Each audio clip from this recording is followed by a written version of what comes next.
In the 1960s, a quiet revolution took place that shifted our entire understanding of how the Earth works. Like many revolutions throughout history, it's not a single idea that came from a single person. But eventually, we pulled all that science together to create the theory of plate tectonics, which explains the structure and behavior of our home planet.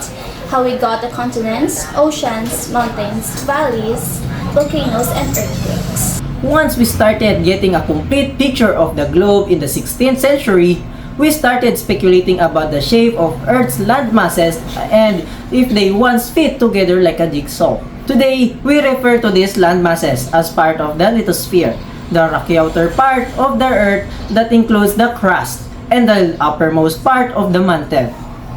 And we know it's broken into tectonic or atmospheric plates that each move independently of each other. It would take over 300 years for astronomer Alfred Wegener to propose the idea again in 1912 and back it up with evidence. Using the spatial distribution of fossils, location of rock types, and trends of mountain ranges, among other evidence, he hypothesized that approximately 225 to 300 million years ago, the Earth's land was a single supercontinent called Pangaea, meaning all Earth in Greek. Other scientists, namely two geologists, Bruce Heason and Mary Tharp, changed how we thought about the Earth because the ocean floor wasn't just a flat, featureless plain like we'd assumed, but had mountains, valleys, and even deep trenches, which are the deepest feature on the planet. Then, in 1960, Harry Hess, a geologist, proposed that the seafloor was kind of like a giant conveyor belt. New seafloor was formed on either side of the ridges as magma flowed out and pushed away the old seafloor. And when finally reaching the distant trenches, the old ocean crust was cooled and dragged down into the mantle and recycled. Geologist and oceanographer Robert Dietz published a similar idea he called the spreading seafloor theory in 1961. But the evidence was actually recorded and published a few years later in 1963 by geologists and geophysicists Fred Vine and Drummond Matthews.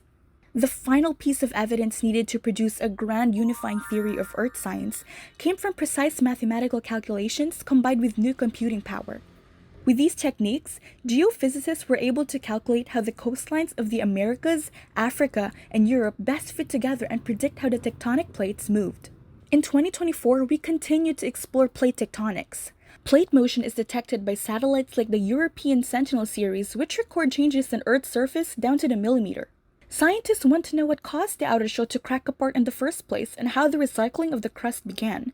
And they're even comparing Earth's plate tectonics with Venus and asking why Earth has plate tectonics and Venus doesn't.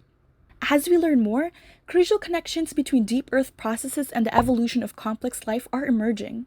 So that quiet plate tectonics revolution that changed our understanding of the Earth is kinda still happening. And we'll keep exploring these revelations next time when we look at how volcanic and tectonic activity shapes the landscapes we call home.